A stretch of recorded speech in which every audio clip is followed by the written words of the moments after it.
নমস্কার, বাংলার মন থেকে বলছি সন্ময় বন্দ্যোপাধ্যায়। মুখোমুখি দিলীপ ঘোষ।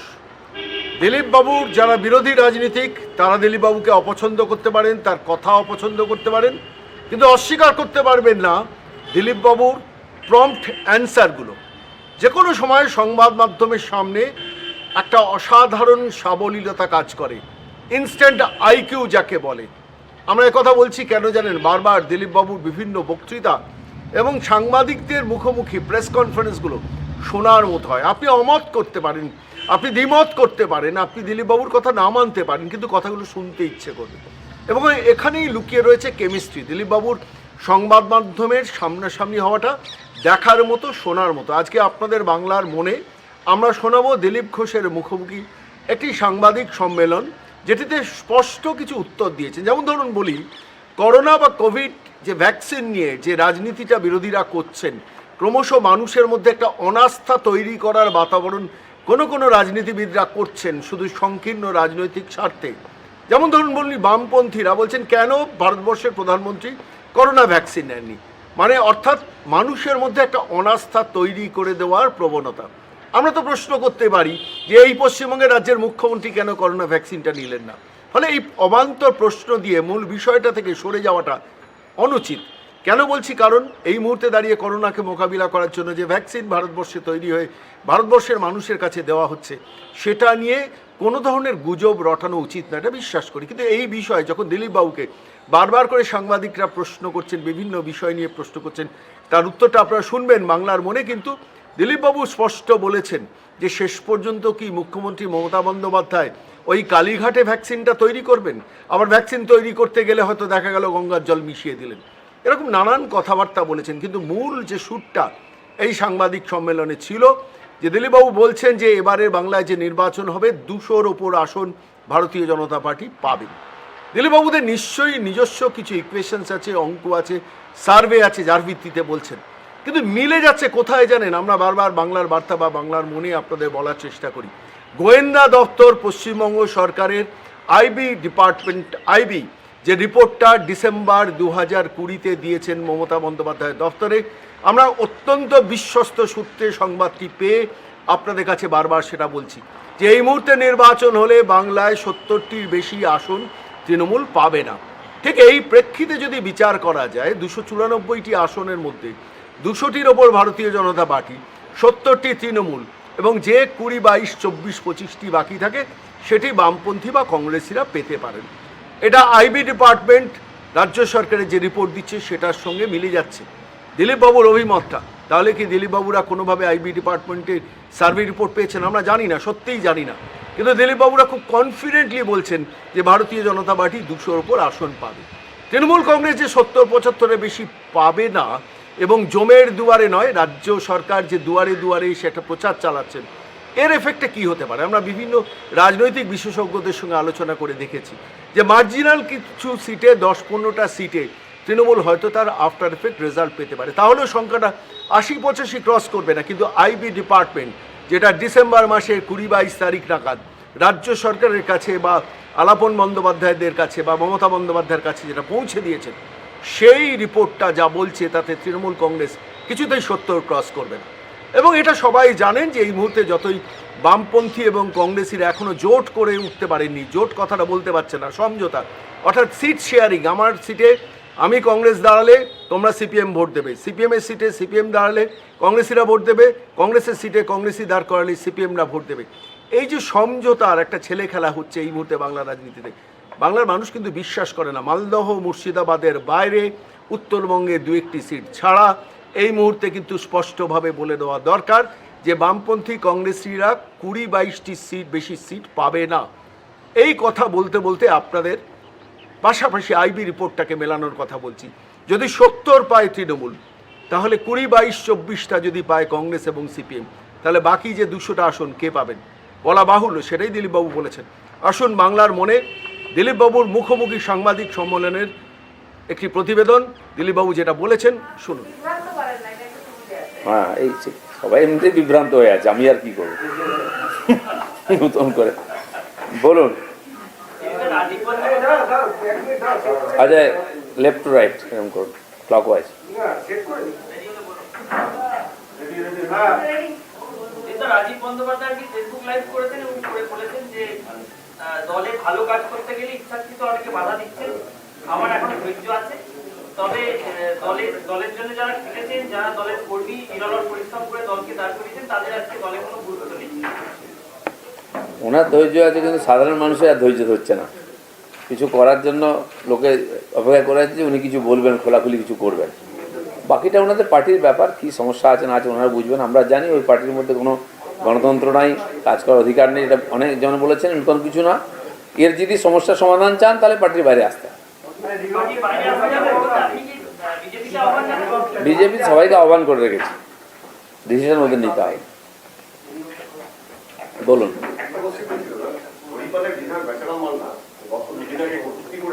যে মমতা বন্দ্যোপাধ্যায় মাননীয় নাকি দুহাতে দুটো লাল পতাকা উড়িয়ে দিয়েছে, একটা হচ্ছে বঙ্গধ্বনি যাত্রা আর একটা হচ্ছে দুয়ারে সরকার।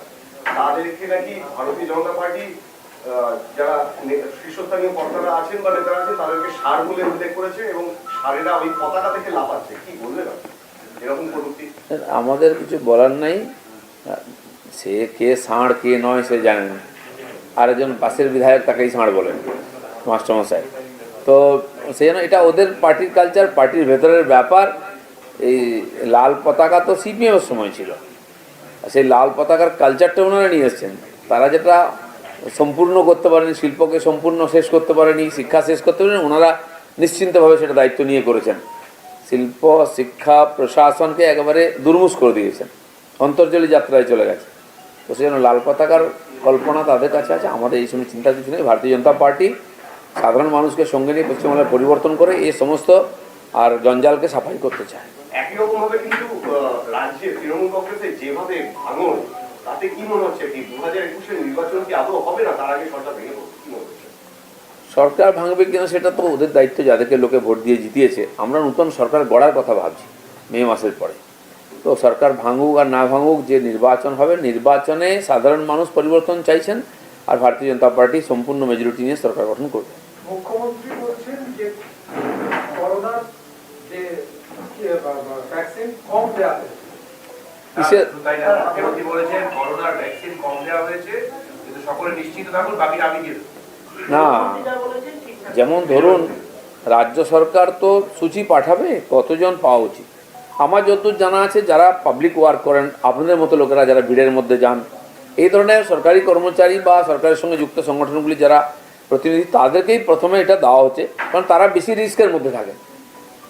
ডাক্তার, শিক্ষা, কী বলে, স্বাস্থ্যকর্মী, পুলিশের কর্মী, অন্যান্য যারা সেবা কাজের সঙ্গে আছেন, আশাকর্মী ইত্যাদি, নিঃসন্দেহে তারা, এবং তারাই বেশি মারা গেছেন, অসুস্থ হয়েছেন, তাদেরকে প্রথম প্রোটেক্ট করা হচ্ছে। তারপরে আমরাও আছি, দেশের সমস্ত মানুষ পাবেন। আমি দেখলাম সেখানে টিএমসির বিধায়করা গিয়ে লাইন দিয়ে দিয়েছেন, তো কম তো পড়বেই। ছবি তুলতে যদি টিএমসির নেতারা চলে যান, নিয়ে নেন সমস্ত ভ্যাকসিন, তো পড়া কথা, কারণ তাদের নাম তো লিস্টে নেই। আদৌ কি এই সরকার লিস্ট পাঠিয়েছে কেন্দ্রকে যে আমাদের এতজন আছেন, তাদের জন্য এত ভ্যাকসিন চাই? সবসময় একটা ধোঁয়াশা তৈরি করা হয়, কৃষকদের নাম যায় না, কৃষক নিধি পাওয়া যায় না এখানে, সম্মান নিধি, তো সেরকম কিছু হয়নি। তো সেটা মমতা ব্যানার্জি খোলসা করা উচিত, কতজন আছেন লোক, কতজনের নাম গেছিল আর কতজনের ভ্যাকসিন আছে।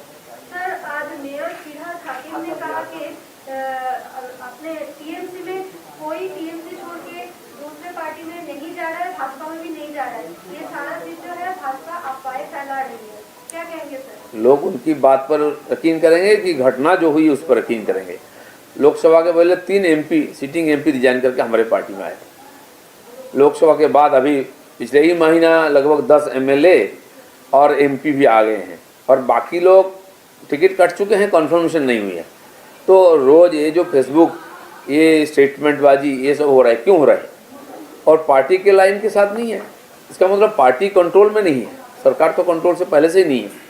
तो इसका क्या कारण है? क्यों सुबह शाम डिजास्टर मैनेजमेंट का मीटिंग हो रही है, इसके साथ उसके साथ? इसका कारण क्या है? मतलब कुछ गड़बड़ है। इस प्रकार बोलने से कोई समाधान नहीं होता है। लोग जो अपने आँख से देख रहे हैं उस पर यकीन करें। রোগী ইয়েতে ভাতার স্টেট জেনারেল হাসপাতালে 2 জন টিকা নিয়েছে, তার মধ্যে একজন হচ্ছে তৃণমূল বিধায়ক সুভাষ মণ্ডল, একজন তৃণমূলের প্রাক্তন বিধায়ক বনমালী হাজরা। এখন এদের পাওয়ার কথা নয়, লিস্টে এদের নাম থাকার কথা। এই জন্য মুখ্য স্বাস্থ্য আধিকারিককে জিজ্ঞেস করা হয়েছিল কি করে পেল, উনি বলেছেন যে এরা 2 জনই রোগী কল্যাণ সমিতির সদস্য। কি বলবেন? রোগী তো নন, রোগী কল্যাণ সদস্য এরকম বহু কমিটি আছে সরকারের তৈরি করা, তাদের পাওয়ার কথা নন। আর যদি পেয়েও থাকেন, মাননীয় মুখ্যমন্ত্রী বলবেন কি লিস্টে এদের নাম কি ছিল, শর্ত পড়বেই।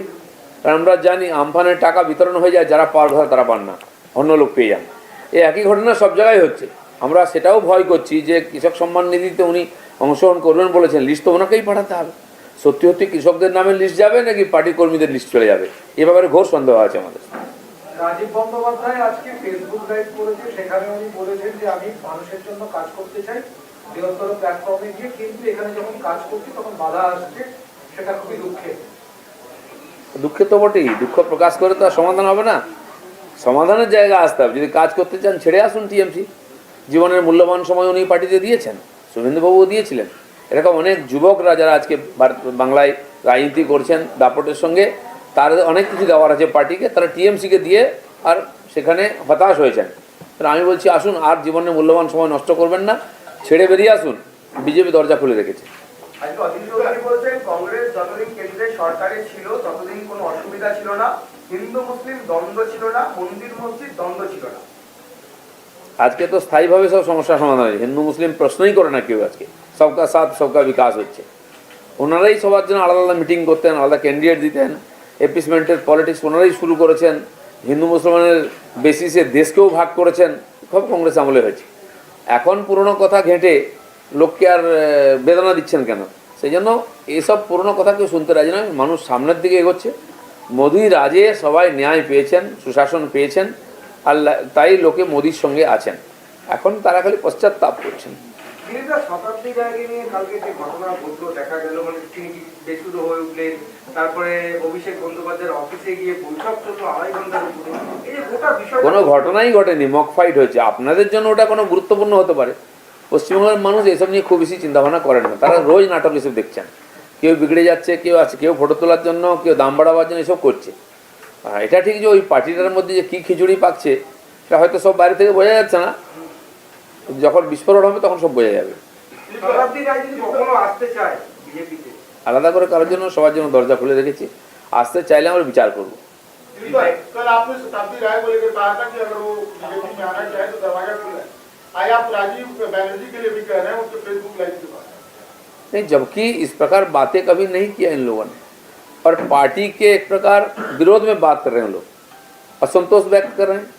और जो हम पहले से बोल रहे थे कि इस पार्टी का अंतर ना तो लोकतंत्र है, ना तो काम करने का कोई मौका है, ना कोई अधिकार है, ना कोई सम्मान है। और हमारी बात पर उनकी बात आज मिल रही है, तो इसलिए हम बोल रहे हैं कि वहाँ बोल के कोई फ़ायदा नहीं है। आप तो इतने साल जेल चुके हैं, तीसरे बार एमपी हैं, फिर ये बात बोलने का क्या मतलब होता है? इसलिए आप अगर इसका परिवर्तन चाहते हैं, इससे निजात चाहती हैं, आइए बाहर, थोड़ा तो हिम्मत करना पड़ेगा। बहुत लोगों ने की है और भारतीय जनता पार्टी हाथ पकड़ने को तैयार है। तो आज मुख्यमंत्री ममता बनर्जी ने कहा है कि जो वैक्सीन है वो कम है। यहाँ पे वही देख रहे हैं कि राज्य के जो तृणमूल नेता है उनको यहाँ पे वैक्सीन दिया जा रहा है। नहीं, वैक्सीन के लिए एक क्राइटेरिया है। जो समाज में भीड़ में काम कर रहे हैं, लोगों की सेवा में लगे हैं, जो इफेक्टेड पहले भी हो चुके हैं, कई लोगों की मौत भी हुई, इनको प्रोटेक्ट करने के लिए केंद्र सरकार ने लगभग 3.5 करोड़ सैंपल भेजा है पूरा देश में। और हर प्रदेश में जितने लोग हैं उनकी सूची राज्य सरकार को भेजनी चाहिए, और उसी आधार पर वैक्सीन आएगी। जैसे जैसा नया नया आएगा उस प्रकार लोगों को दिया जाएगा। तो इसलिए ममता बनर्जी की जिम्मेदारी होती है कि कितने लोग इस प्रकार हैं उनकी सूची भेजनी चाहिए, और कितने आयोग सब खुलासा करें।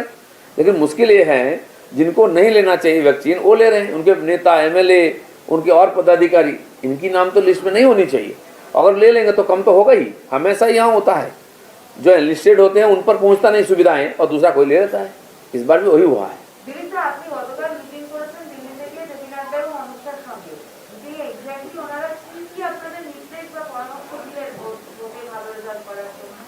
যে পরামর্শ আমার জন্য দিয়েছেন সেটা তো আপনাকে আমি বলবো না, কিন্তু আগামী দিন বিজেপি যাতে জেতে 200 সিট পায় তার জন্য পরিকল্পনা তৈরি হয়েছে। আর এটা আজ নয়, বছর খানেক আগের থেকেই আমরা শুরু করেছি। লোকসভার পর থেকেই বিধানসভার প্রস্তুতি, যেমন 2016 সালে বিধানসভার পর থেকে লোকসভার প্রস্তুতি শুরু করেছিলাম আমরা, ঠিক লোকসভার পর থেকে 2 বছর সামনে রেখে আমরা প্রস্তুতি শুরু করেছি, যে অতটা এগিয়েছিলাম তারপরে। আর প্রতি মাসে 1.5 মাসে একবার রিভিউ হয় আমাদের সর্বভারতীয় নেতারা আসছেন, তাদের প্রোগ্রাম হচ্ছে, তার ফিডব্যাক কী আসছে, তারা প্রত্যেকবার কিছু কাজ দিয়ে যান আমাদেরকে, সেটা সময়বদ্ধভাবে শেষ করার কথা হয়েছে কিনা খোঁজ নেওয়া হয়। আর আগামী 1-1.5 মাসের আবার প্ল্যানিং তৈরি হয়। সেই ব্যাপারেই বৈঠক ছিল। এবং এই যে ব্যাপক জয়েনিং পার্টিতে হচ্ছে সেটা কীভাবে হওয়া উচিত, কী ধরনের ক্রাইটেরিয়া হওয়া উচিত, এই ব্যাপারে কথাবার্তা রেস্ট্রিকশন হবে। দলে নেওয়ার ক্ষেত্রে এই ধরনের বিষয় আলোচনা বা সিদ্ধান্ত হয়েছে যে সবাইকে নয় বাজ বিচার করা। না, আগেও কথা হয়েছিল, আপনারা জানেন এই ব্যাপারে অনেক কন্ট্রোভার্সিও হয়েছে, চর্চাও হয়েছে, আলোচনাও হয়েছে। সবাইকে নিইনি আমরা, আর সবাইকে নেবও না। আমাদের কাজের উপযোগী এবং সমাজের মানুষের কাছে যাদের ঠিকঠাক আছে এরকম লোককে নেওয়ানোর চেষ্টা করব। তবে রাজনীতিতে কী আছে, সবাইকে একেবারে ক্লিন চিট দিয়ে বা একরকম ক্যারেক্টার সার্টিফিকেট দিয়ে নেওয়া যায় না। যথাসম্ভব আমরা সবাইকে নেওয়ার চেষ্টা করছি, তাদেরকে যেরকম জায়গা যেখানে দেওয়ার দরকার সেরকম দেওয়ার চেষ্টা। কিন্তু যাদের ভাবমূর্তি একেবারে খারাপ বা কালিমালিপ্ত তাদেরকে নেওয়া যাবে না কোনো মূল্যে, এরকম কোনো সিদ্ধান্ত সেরকম ব্যক্তিগতভাবে কোনো আলোচনা হয়নি, একটা মোটামুটি বলা হয়েছে সে দেখে টেকে নেওয়ার জন্য।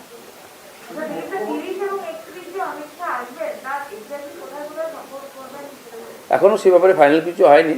যেমন আগের প্রবাসগুলো বিভিন্ন জেলাতে হয়েছে, বিভিন্ন কমিউনিটি বা কিছু তীর্থস্থানে গেছেন জনসম্পর্ক করার জন্য।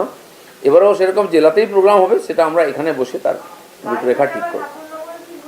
সম্ভাবনা আছে, হতে পারে মায়াপুরও হতে পারে, নবদ্বীপও হতে পারে, এতে হতে পারে ঠাকুরনগর হতে পারে। যত পশ্চিমবাংলার মানুষের শ্রদ্ধা কেন্দ্র আছে এরকম কিছু জায়গাও যেতে পারেন, আর বিভিন্ন কমিউনিটির সঙ্গে দেখাও করতে পারেন।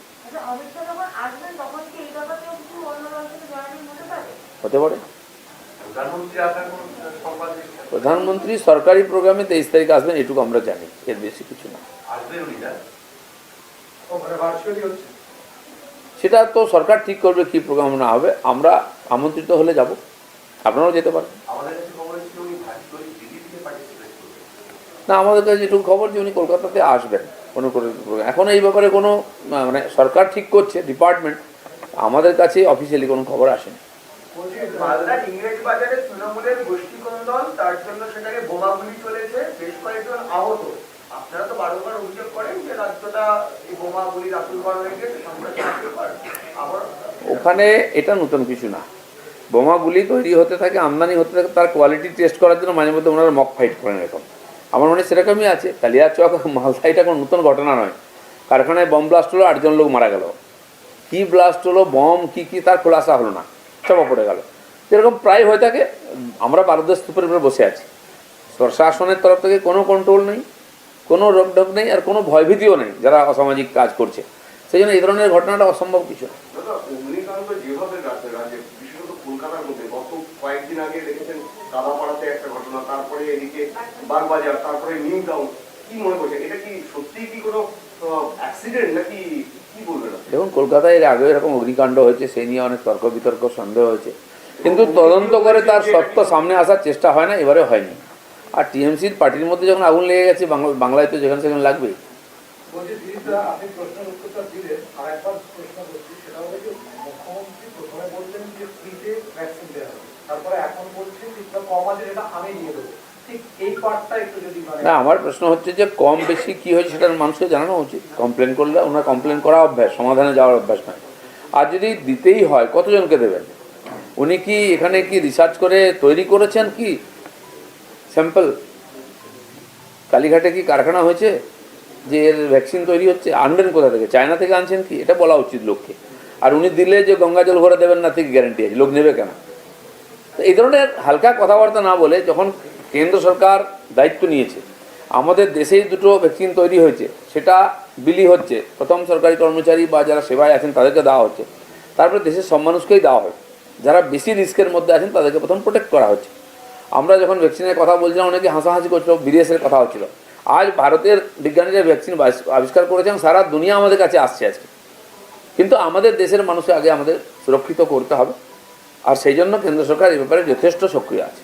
দাদা, একটা কোশ্চেন করবো যে গতকাল প্রেস কনফারেন্সে অনুব্রত মণ্ডল বলেছেন যে নেতারা, রাজ্যে যত নেতা নেত্রীরা রয়েছেন তাদের মুখে কোনো না আমি শেষ কথা, আপনার মুখ দেখেই সব জিতে। সেটা বীরভূমের লোককে জিজ্ঞেস করুন। ধন্যবাদ। বলুন। কয়েকদিন আগে আপনি একটা অনুষ্ঠানে বলেছিলেন যে এখন সবাইকে আমরা নেবো, তারপরে বাদ দিচ্ছেন। আবার আপনি এটা বলছেন সবার জন্য দরজা খোলা, যাদের কদিন আগে সমালোচনা করেছেন তাদেরও বলছেন আমরা নিয়ে নেবো। আবার গতকালকে মিটিংয়ে একটা দেখুন, দরজাটা আমরা খুলেছি, দরজাটা কিন্তু সারা জীবন খুলে রাখবো না, আস্তে আস্তে ছোটো করছি, তারপর বন্ধ করে দেবো। তো সেই জন্য পার্টি যখন যেরকম পরিস্থিতি অনুযায়ী মনে করবে সেরকম নেবে, এর জন্য কোনো স্ট্যান্ডার্ড কিছু নাই। এটা কোনো নীতির ব্যাপার নেই, বিশেষ পরিস্থিতি তৈরি হয়েছে, আমাদের লোকের দরকার আছে। আর বিভিন্ন পার্টিতে লোকেরা আসছেনও। পশ্চিমবাংলার পরিবর্তন উন্নয়নের জন্য কেউ যদি বিজেপি ঝান্ডা ধরতে যায়, আমরা না বলতে পারি না, কিন্তু কিছু কিছু লোক আছেন যারা খুবই পরিচিত, সুপরিচিত, আলোচিত, সমালোচিত, সেই সব লোকেদের সম্বন্ধে চিন্তাভাবনার ব্যাপার আছে, আর সেটা পার্টির লোকেরা ঠিক করবে। দাদা একটা প্রশ্ন রাখবো যে যেখানে আপনারা বলেছেন যে যেখানে জেপি নাড্ডাজি এসে বলেছেন 200 সিট এবং অমিত শাহজি বলেছেন, আমিও বলছি 200 সিট, 200 সিট, এদিকে তৃণমূল কংগ্রেস বলছে 200 সিট, এদিকে বাম কংগ্রেস জোট বলছে 200 সিট, তাহলে সিট তো 294। আপনি কি ভাবেন 500 সিট হয়ে গেছে? 294 মধ্যে বিজেপি 200 সিট পাবে। তৃণমূলের মাঝে মধ্যে কেউ না কেউ বেশিও হচ্ছে যে আপনাদের সবাই ঐক্যবদ্ধের একটা সূত্র, একসঙ্গে মিছিল আসছেন, ঐক্যবদ্ধ বিজেপি। দেখুন, যে পার্টিতে নীতি আদর্শ আছে, ডিসিপ্লিন আছে, প্রশিক্ষণ আছে, সে পার্টি একসঙ্গেই হাঁটে। বিজেপি চিরদিনে এক সুর, এক দেশ, এক নেতা, আর এক সুর আছে। কিন্তু টিএমসির মধ্যে নেতা একটাই আছে, পার্টি কখনো এক ছিল না। তো হিন্দিতে কথা আছে, কাহা কি ইট কাহা কি রোড়া, ভানুমতি নে কোনবা জোড়া। তো বিভিন্ন জায়গা থেকে এসে একটা পার্টি তৈরি হয়েছিল, আবার প্রয়োজনে নিজের নিজের জায়গায় ফিরে যাচ্ছে। যাদের আর অন্য যাওয়ার যে পার্টি থেকে সেই পার্টি নাই, তো আমাদের পার্টিতে আসছে, আমরা আহ্বান করেছি। তো একটা বিশেষ পরিস্থিতির কারণে এই পার্টি তৈরি হয়েছিল, এটা বাই প্রোডাক্ট ছিল। ফিনিশ প্রোডাক্ট তো ভারতীয় জনতা পার্টি, সেখানে সবাইকে আহ্বান করছেন। ঠিক আছে, ধন্যবাদ। বল হয়ে গিয়া কিছু কিছু মহল থেকে বলা হচ্ছে যে যত বিধানসভা ভোট এগিয়ে যাচ্ছে আপনাদের কনফিডেন্স লেভেল পড়ে যাচ্ছে, সেই জন্যই দিল্লি থেকে বারবার আপনারা যেতে পারেন। কনফিডেন্স লেভেল বোঝাই যাচ্ছে কার পড়ে গেছে, কার নেমে গেছে। সাধারণ মানুষের উপর ছেড়ে দিন বিষয়টা। দাদা একটা শেষ প্রশ্ন রাখবো, রাজ্যে যে স্বাস্থ্যসাথী কার্ড এবং দুয়ারে দুয়ারে সরকার যে পরিকল্পনা নিয়েছে রাজ্য সরকার, এবং তারপরেও দেখা যাচ্ছে যে রাজ্যে যে স্বাস্থ্যকর্মী যারা, তারা কিন্তু একের পর এক আন্দোলন করে যাচ্ছে, এবং এরাকে যে মাননীয় কাছে গিয়েছিল নবান্নেতে তাদের সমস্যার কথা বলতে, তাদেরকে কিন্তু পুলিশ দিয়ে রীতিমতো লাঠিচার্জ করে মারা হয়েছে, এবং তারা অভিযোগ করেছে এবং বারবার আন্দোলন করছে। কি বলবেন কি, যেখানে স্বাস্থ্যকর্মীরা ফ্রন্ট ওয়ারিয়ার হয়ে কাজ করছে? দেখুন, আমরা আগেও বলেছি, এগুলো খালি ইলেকশন স্ট্যান্ড, পলিটিক্যাল স্ট্যান্ড প্রচার করার জন্য। যদি সরকার 10 বছর এত কাজ করে থাকতে পারে, তাহলে এত লক্ষ লক্ষ লোক কেন আসছে সুবিধা পায়নি বলে? আর যারা স্বাস্থ্যকর্মী, তাদের সমস্যার সমাধানে তার লোকের স্বাস্থ্য কি সুরক্ষিত করবে? তারা বললেন টিচারদেরকে বাড়ি বাড়ি যেতে হবে, টিচাররা তো রাস্তায় বসে আছে। প্রতি সপ্তাহে দেখুন কোনো না কোনো টিচার গ্রুপ তারা বসে আছেন, বসার অনুমতি দেওয়া হচ্ছে না বলে হাইকোর্ট থেকে পারমিশন আনতে হচ্ছে। এরকম একটা বিতিকিচ্ছিরি ব্যাপার হয়েছে পশ্চিমবাংলার। খালি এগুলোকে চাপা দেওয়ার জন্য, ক্ষোভটাকে চাপা দেওয়ার জন্য দুয়ারে দুয়ারে সরকার, মানুষের গিয়ে একটু কথা শুনে না হলো, যাতে সবাই রাস্তায় বেরিয়ে বিক্ষোভ না দেখা ইত্যাদিতে হচ্ছে। সেই সুযোগে কিছু ডাটা কালেকশন হচ্ছে, যেগুলো ইলেকশন প্রচারে কাজে লাগবে। এবং গতকালকে পুলিশের গায়ে হাত তোলা হয়েছে, যেখানে পুলিশও এইভাবে কাজ করছে। পার্টির লোকেরা পার্টির লোকের উপরে গায়ে হাত তুলছে, তো পুলিশ কোথাকার কে? পুলিশের যে মান মর্দন করেছেন এরা, তার সম্মান নষ্ট করেছেন, সুরক্ষা নষ্ট করেছেন, সেটা টিএমসি করে দেখিয়েছে। সেজন্য কেউ আজকে সুরক্ষিত না হয়ে গেছে। সব ভাবনা চিন্তা চলছে, সেটা কোথায় হবে পরে জানানো হবে। সর্বভারতীয় গণমাধ্যমে কার্তিক ব্যানার্জি, মুখ্যমন্ত্রীর ভাই, এসে পরিবারতন্ত্রের বিরুদ্ধে বেশ কিছু মন্তব্য রেখেছেন, আপনি তো শুনেছেন, কিভাবে দেখছেন তার এই বক্তব্য? আমি একটাই কথা বলবো, একই কথা শুনি আজ মন্থরা আর মুখ।